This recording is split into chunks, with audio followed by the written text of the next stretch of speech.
Not working. Hello, everybody. Hello. This is Christy Peterson, Psychic Medium. We're going to again. I tried a few minutes ago and I don't know what went wrong, but it did. So this is for March 16th in 2022. And what I'm doing, if you've watched any of the other videos, is that I'm talking about my book, Between Earth and Heaven, A Beginner's Guide to Living a Spiritual Life. Because what I'm finding is that there are so many people that are just now awakening and having paranormal experiences, just having a deep interest in figuring out what spirituality is like and what it's like to live a spiritual life. And so that's why I'm creating these videos. It's like, let's break it down so you're not so overwhelmed, because I've been studying this for over 45 years. And what I've realized is what I don't know. And that's a little scary. So I'm going to have you go back. We're going to go back and really build a good foundation. So, you've got a place to start and you've got a really good understanding of what spirituality is all about. So thank you all for joining me today. I appreciate it. We're going to talk about self-discovery and meditation today.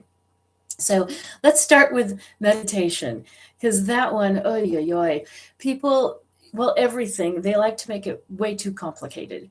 And everybody thinks when I say meditation, oh, I can't do that. My head's so busy. I just can't shut it off. Oh my God, I'm spinning 100 directions. I've tried a dozen different ways and I can't do it. And a lot of people think you need to be in a saffron robe sitting on a mountaintop going, you can if you want to. Absolutely. That's a wonderful way to meditate. You can also do the dishes, do your gardening, sit and just stare. You don't have to empty your mind. You really don't. Meditation is where you lose time. And so, I also am an artist. And so if I'm painting something and all of a sudden I'll look at the clock and go, oh my God, where'd those couple of hours go? That's meditation.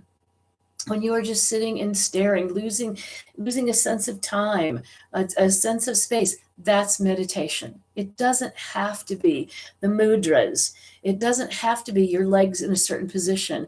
A lot of times when people teach meditation, okay, feet flat on the floor. Like, why, when other people will tell you to get into the lotus position?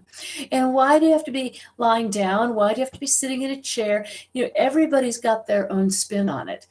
There's nothing wrong with that. There really isn't. But my spin on it is be comfortable. Be wherever you want to be comfortable. And like I said, it doesn't have to be, I'm going to meditate right now. It can be, I've got to do the dishes. And that can be loading the dishwasher or it can be hand washing. It doesn't matter. But when you do things so automatically that you don't think about it, that's meditation. And what you're doing is putting yourself into a really open, vulnerable spot so spirit can come through and drop messages in your brain, talk to you. Now, doesn't that sound easy? It really is. Another part of meditation that I do is, my head goes all over the place too. I'm not going to tell you, I've been meditating for, 25 or 30 years. Oh gosh, probably even longer than that. And I still can't do what people say with quiet your head. So I came up with something to really work on the chakras. And for those of you who don't know what the chakras are, they are your 7 energy centers of the body. And if you go to Christy Peterson Psychic Medium on Facebook, and like that, I'm spending the next 7 months going into detail about each of the chakras. So I'm not going to do that today.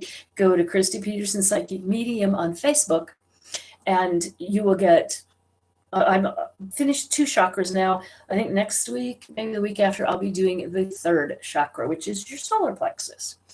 All right, so those are the energy centers of the body. So when we're talking about a different kind of meditation, this is one I do to help me get through a meditation while my head is spinning all over the place, is I focus on the chakras. And I usually start at the top, your crown chakra. And your first chakra is actually your root chakra at the base of your spine. But this particular meditation, I start up here with the 7th chakra. And I will breathe in purple light. That's the color of that crown chakra. And I breathe in purple light. And as I'm breathing in that purple light, my head's like, oh, I got to go to the grocery store. Ugh, I forgot to pick up milk, whatever. Oh, wait a minute. Okay, now I'm back to purple light. It gives you something to go back to while your head is spinning off in a gazillion different directions. So after that purple light, and you're opening up that crown chakra, then I am moving on to my third eye, which is your sixth chakra, and that color is indigo. And you picture that color of indigo kind of, shooting out the front and the back of your head. Crown chakra, I like straight up. This one going straight out. It's indigo, and I'm breathing in indigo light. I'm breathing in indigo love. And I forgot to do the laundry. Oh, yeah, that load is still in the washer. I got to take it back to indigo light. And then you move on to your throat chakra. And that color is a robin's egg blue. And you're going to breathe that light out too. So you're going to continue to do that. And can you see what I mean when I say it gives you something to come back to? So it's going to be purple light, indigo light, robin's egg blue light. Your heart chakra is green. Then the next one is your solar plexus, which is above your belly button, and that is yellow. Then right below the belly button is your sacral, and that color is orange. And then your root chakra is at the base of your spine, and that color is red. So you're going to breathe those colors of light, and as your head goes spinning all over the place, whoop, I got to go back. Now I'm at the heart chakra. Whoop, now I'm at the solar plexus. And hopefully you will find that helpful. It made a world of difference for me in meditation. And then I also just appreciate, I love to garden. I don't have a big flower garden. I've got lots of vegetables and some herbs and things. And while I'm in there just raking up the leaves in the spring, while I'm digging up the dirt, getting ready to plant some fresh herbs or fresh tomatoes or whatever, that's a meditation. When your mind is still kind of wandering, it's still meditation. So I don't want you to make it too hard, because it isn't. It really isn't hard. And, we've been taught to be really hard on ourselves. We're not good enough. We're not doing it in the right way. Oh, it's not the way my friend does it. It's not the way my sister does it. It doesn't matter. You do it your way. It's whatever you do that brings you peace, calmness. That's meditation. Now, how simple is that? So relax. Try it that way. All right, so now we're going to go into self-discovery. That's the other part of this live today. So self-discovery to me is the absolute most important way to start the spiritual journey. Because again, we've been taught to think outside of ourselves. And that is even with crystals, with incense, with tarot cards, with pendulums. Those are still outside of ourselves. And don't get me wrong, I love them. I've got everything. I think I've got 45 decks of tarot cards. So nothing against any of them. But what I want to be really, really clear about, those are tools. They're not the answer to who you are. And everybody keeps looking outside of themselves for the answer. You're never going to find it there. The only place you can find it is right here. And it takes time, because we all know exactly who we are in spirit. It takes a lifetime to remember who we are in spirit once we come into human form. Because when we come into human form, this is something, back up a little bit here. Since October, I've been channeling a voice of this particular collective. And he's telling me that this is going to be my fourth book. And so I'm basically taking dictation almost every single day. I'll show you a little bit here. This was some of the handwritten stuff. And then I'm now trying to type into my computer. And then I finally discovered this other thing where I can do my handwriting, which is my preferred way to do it. And I can hit a button and it converts it to type. It's fabulous. So I'm currently doing that while I'm taking this other handwritten stuff and putting it into my computer. But anyway, this book is, it's a spirit who's the voice of a collective. And he's telling me that they actually are reaching out to a lot of different people on this planet with different messages. One of the messages I just thought was so profound, because again, we make things so complicated. And this analogy that they used just I guess a couple of weeks ago, and I've started talking about it now, is very much like life. So remember when you were a kid, most of us played that kid game, Pin the Tail on the Donkey? Well, picture that is a little bit different way. So you're at this child's game and they hand you the little tail and you see the donkey in front of you and they say, okay, go pin the tail on the donkey. Okay. And you pin it on. It's like, what fun was that? So the analogy is when you look at life like a game of pin the tail on the donkey, the way it's supposed to be played is we're blindfolded. Somebody spins us around, and then we've got this tail, and we've got to go find the donkey. Well, to make it easier, we listen to the other party goers, and they say, you're hot, you're warm. Oh, now you're cold. Now you're hot, now you're warm. And they guide us to where that donkey is until we pin the tail on. And that tail represents the lessons that we are here to learn.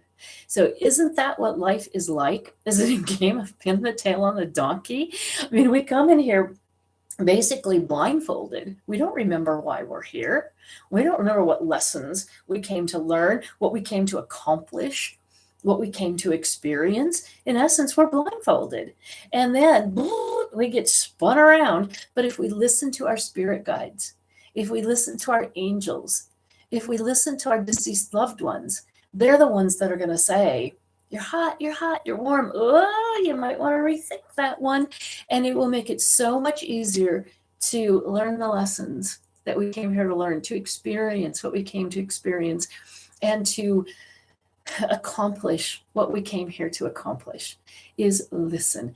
That's what meditation is listening to those on the other side. We've got a huge team of people behind us. Our job is to listen to them to make it a little bit easier for us. Now, it doesn't mean it's going to be easy, because planet Earth is hard, which is why we've got this huge team of people behind us. So in meditation, it is listening to your spirit guides, listening to your angels, listening to your loved ones on the other side. They're the ones at the party telling you whether you're hot, cold, or warm, giving you direction to help you accomplish and learn what you came here to accomplish and learn. So part of that, because from the minute we're born, we're programmed. And it gets to a point where we don't even know who we are. We create ourselves in a way that is built on expectations of others. And then we wonder why we're not happy. So we're going to go back to basics and let's figure out, who are you? Who am I? Because there is not a crystal in the world that's going to tell you that. There's not a tarot card deck in the world that's going to tell you that. There's not a pendulum. There's not divining rods. None of those. What they can do is validate for you and maybe give you some clarity, but they don't give you the answers. So the bottom line is, you have to do the work. You still have to do the work. Use all the tools you can, because they're fabulous. They're fun. They're fabulous. Do all of that. But the first thing I want you to do is ask yourself the question, who am I? And then you're going to start writing down a description. No labels, not mother, father, brother, sister, nothing like that. It is, I am curious. I am happy. I am frustrated. I'm funny. Words like that. And you're going to make a list of, I usually say at least 25. And first 8 are easy, and after that, you're like, so chances are pretty good you're not going to be able to do it in one sitting. But what you're going to do is overhear a conversation, or you're going to see a word in a book or on a billboard or something. And you're going to go, oh, yeah, that's me. I'm that. And so you're going to keep that piece of paper close to you, and you're going to keep adding to that list until you get to at least 25. And you can keep adding to it. I did this first one, I want to say close to 10 years ago, the first time I did this. And I want to say it took me maybe close to a month to finish that. I now do it twice a year. My birthday happens to be in July, so I do it in July, and then I also do it in January at the new year. And I've got my 25, so I'll just review it and say, is that still true? Is that still true? Is it not true? And then keep coming up with more words. And this sounds kind of lame. The first time it was introduced to me, I was like, okay, that seems like a waste of time. I don't know.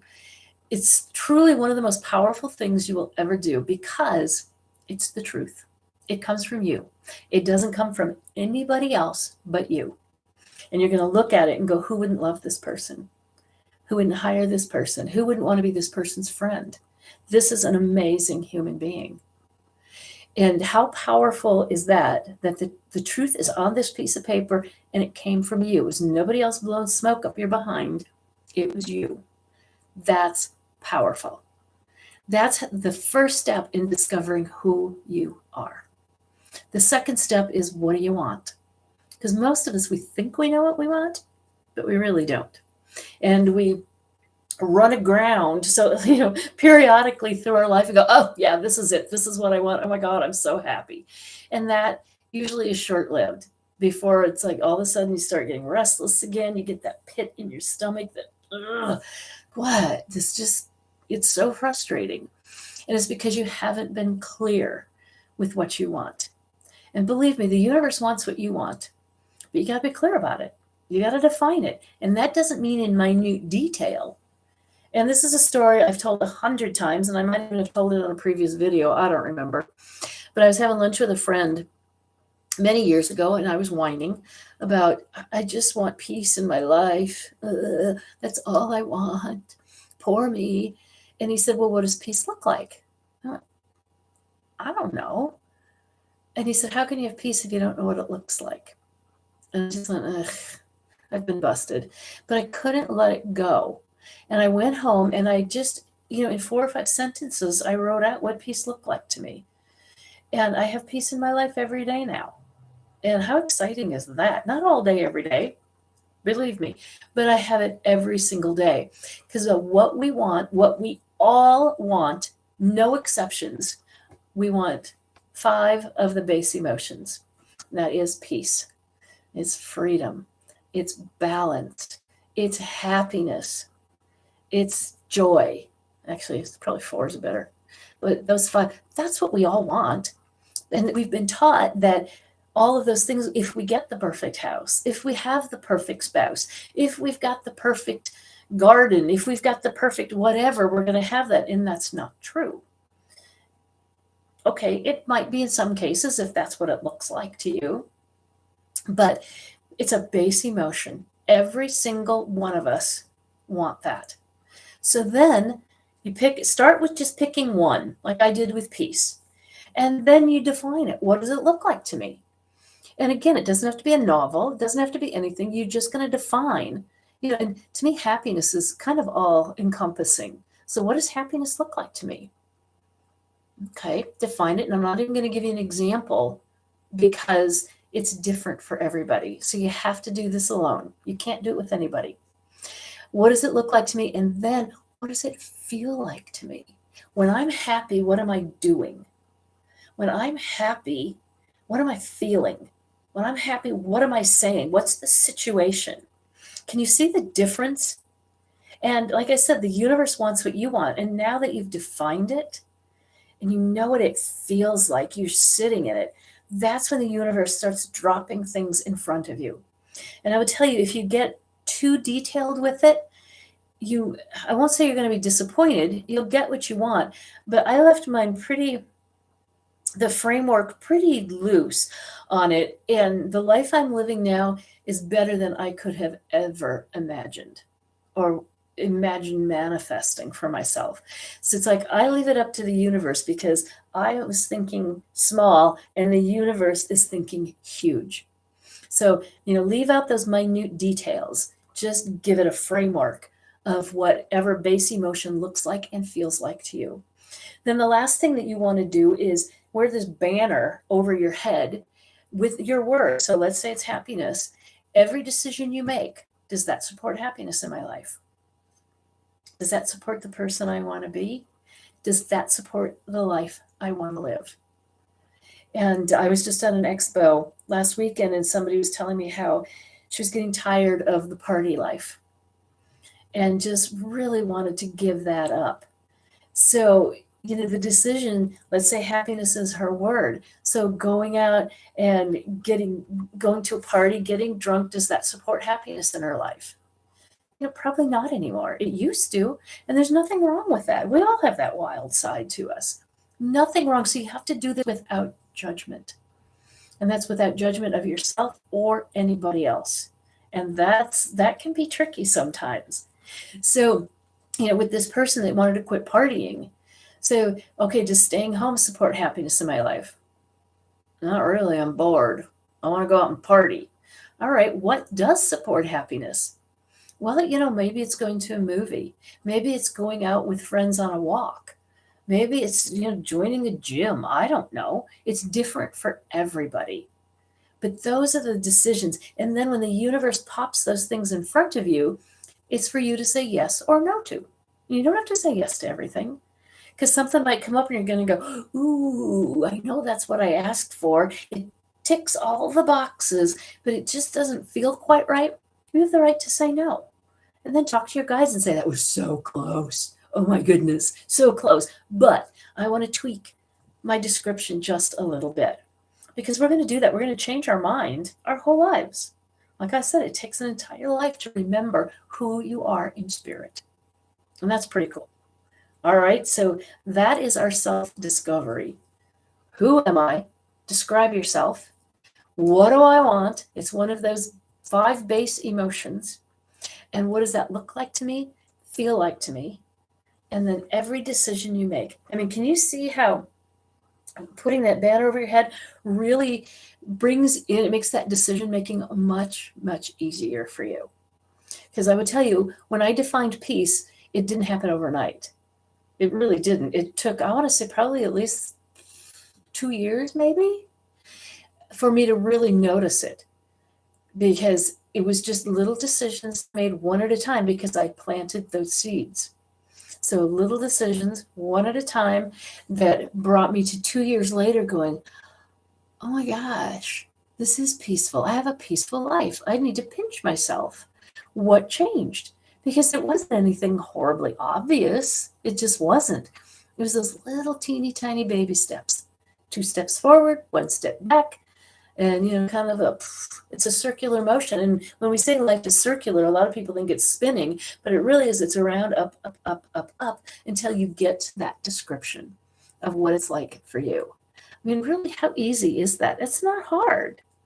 I was that the easy button that you see at the Staples store, you can hit that and go, yeah, I want the easy way. That's listening to your guides, listening to your angels, listening to your deceased loved ones.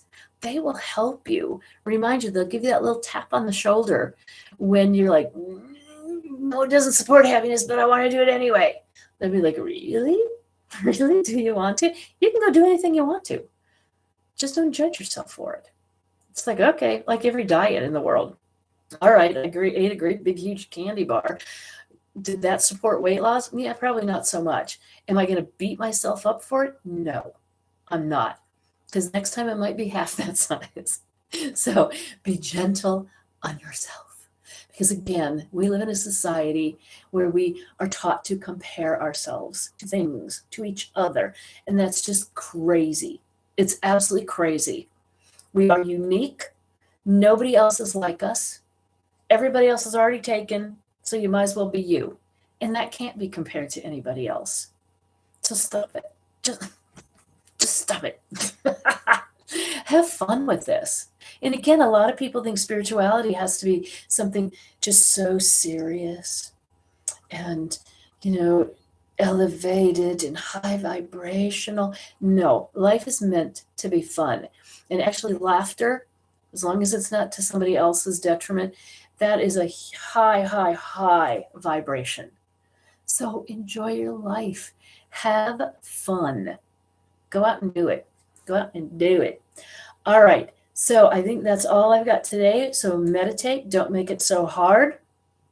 Just what are you already doing that you never called meditation? And it actually is. Start there.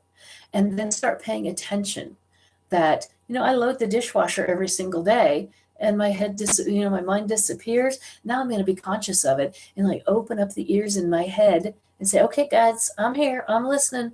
What message have you got for me today? And I usually, a lot of us, while we're driving, we experience that. I would recommend not meditating while you're driving. But, we've all had that. How did I get home? Oh, my God, I don't remember even turning. That's meditation. Again, wouldn't recommend that while you're driving, but just so you have that sensation. You're driving, you're conscious, you're paying attention, but you don't really remember how you got there. You're open, you're vulnerable, you're listening to messages from your guides. That's really what we want to do, is